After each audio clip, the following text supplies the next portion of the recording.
말씀은 나훔 3장 8절에서 19절까지 말씀입니다. 우리는 역사를 통해 배움을 얻습니다.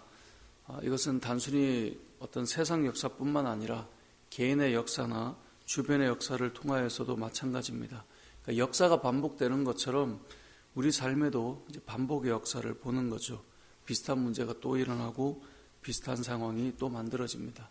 그리고 나는 괜찮겠거니 생각하지만 결국 역사와 비슷하게 나도 그렇게 흘러가게 됨을 보게 됩니다. 사람과의 관계도 그렇고요. 나라와 나라와의 관계도 그렇습니다. 오늘 본문이 그 이야기를 하고 있습니다. 오늘 본문 말씀에 보면 하나님께서 아수르를 심판하실 때 왜 심판하는가를 쭉 설명을 해 주셨어요. 그리고 나서 너희도 그래서 이제 심판을 받을 거다라고 말하면서 오늘 본문의 8절에 보면 너가 어찌 노아몬보다 낫겠느냐라고 말해요. 이 노아몬은 이 애굽에 위치한 이 도시인데요. 이 도시를 오늘 본문은 이렇게 표현해요. 8절 중반에 보면 그는 강들 사이에 있으므로 물이 둘렸으니 바다가 성루가 되었고 바다가 방어벽이 되었다. 그러니까 이 성은 이 천연 요새라고 해서 정말 이 바다가 둘러 있기 때문에 이 적군들이 쳐들어와서 정복하기가 정말 쉽지 않은 그런 도시였습니다.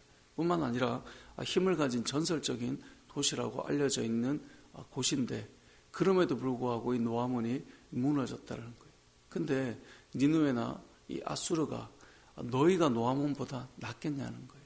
그러니까 너희가 지금 아주 위세를 떨치며 강한 것 같지만 너희가 이들보다 낫겠냐. 뿐만 아니라 9절에 보면 이 노아몬의 특징은 구스와 애굽은 그의 힘이 강하여 끝이 없었고 붓과 루빔이 그를 돕는 자가 되었다라고 되어 있어요. 그러니까 전쟁이 일어나면 원래도 강한데 이들을 돕는 나라들도 있었단 말이에요. 그러니까 동력자도 있고 힘도 있고 거칠 것 없이 그렇게 나아가는 땅이었지만 와르르 무너졌다는 것이죠. 이러한 나라보다 낫겠냐는 거예요. 너희를 하나님께서 치겠다라는 것입니다. 오늘 본문에 나오는 노아몬처럼 또 아수르 왕도 하나님께서 치실 것이다 라고 하는 것을 통해서 우리가 한번 생각해 보면 우리도 그렇습니다. 우리의 인생 보면 내가 이 정도 돼. 나는 힘이 있지. 나는 함께하는 사람도 있어. 나를 돕는 자도 있지.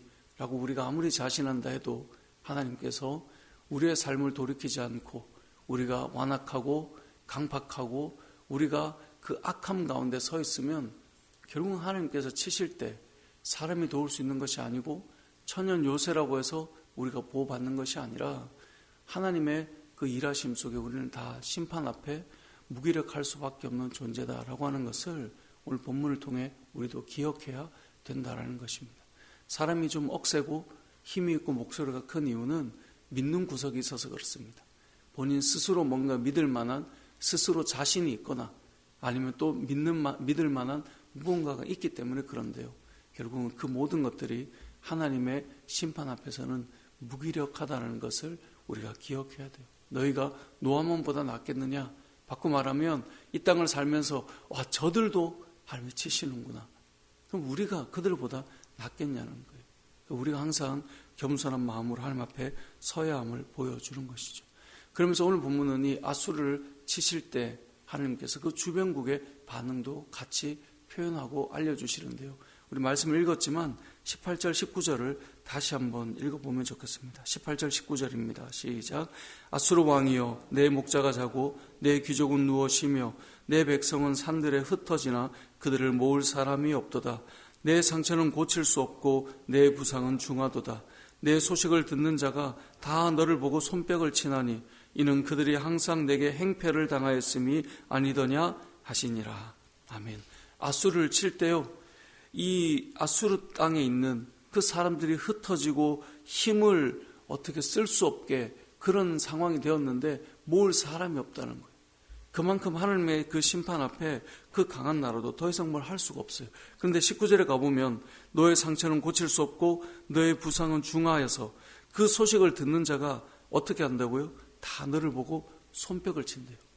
기뻐하는 이들이 일어나는 거예요. 그러면 사람이 아픈데 아픈 사람을 볼 때 슬퍼할 수 있어야 되잖아요.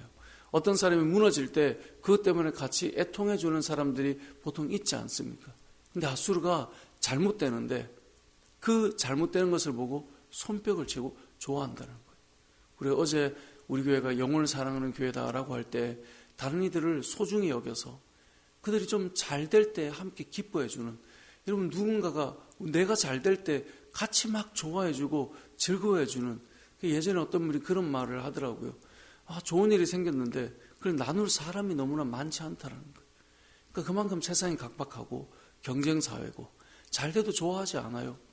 그래서 우리가 정말 소중하게 여기고 누군가가 잘 될 때 함께 기뻐하고 그런 마음을 가지고 가는 것이 영혼을 사랑하는 것이다 그랬는데, 오늘 아수르를 보면 잘못되는데, 흩어지는데, 모을 사람이 없는데, 상처가 너무나 깊고 부상이 중한데 박수를 치고 있는 거예요. 그것을 너무나 기뻐하는 거예요.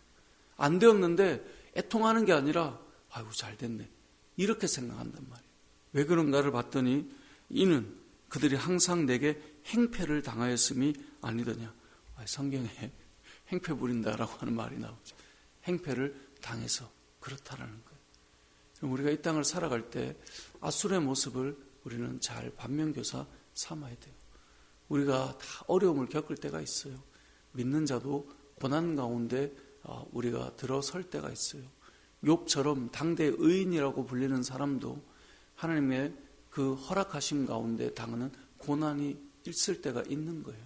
그런데 그때 우리의 평상시에 행패를 부리고 우리의 평상시에 내가 완악하고 포악함으로 살았다면 사람들이 그것을 보고 다 얼마나 마음이 손뼉을 치고 기뻐하겠어요. 근데 지금 아수르가 딱 그래요. 우리의 삶이 어떠한가를 돌아보는 것이 중요하겠죠. 우리가 믿음의 삶을 살아갈 때 우리의 모습으로 인하여서 치료가 불가능하고 고칠 수 없고 상처가 중할 때 그들한테 애통하고 그들한테 마음 아파할 수 있는 그런 믿음의 걸음을 잘 걸어야 하는데, 이 아수르의 모습을 통해서 우리의 삶을 한번 돌아보고 점검할 수 있었으면 좋겠습니다. 이 나훔서의 결론은 이 아수르가 돌이키지 않고 회개하지 않는 모습, 100년 전 요나가 니느웨에 복음을 전했던 때와 너무나 다르죠. 그만큼 아수르는 높아져 있어요.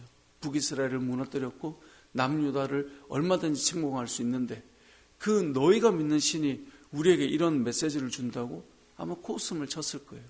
하지만 그 노아문보다 낫지 않다라고 하는 것처럼 이 아수르를 치시고 이들을 흩으실 때, 이들이 더 이상 힘을 쓸 수 없는 그 상황이 될 때, 역사적으로도 아수르는 워낙 포악한 나라였어요.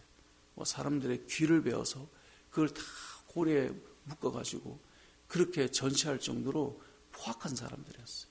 그러니까 사람 중에 이렇게 좀 포악한 자들이 있지 않습니까? 우리의 삶들을 돌아보고 우리도 하나님 앞에 심판받을 수 있는 그러한 연약한 존재라는 사실을 늘 기억하고 겸손하게 믿음의 삶을 살고, 우리가 아플 때 누군가가 위로하고 품을 수 있는 그러한 삶을 잘 걸어가서 하나님께서도 우리를 긍휼히 여기시고 또 무사람들로부터도 함께 이 믿음의 삶을 잘 세워갈 수 있는 그런 저와 여러분의 삶이 되시길 주님의 이름으로 축복합니다.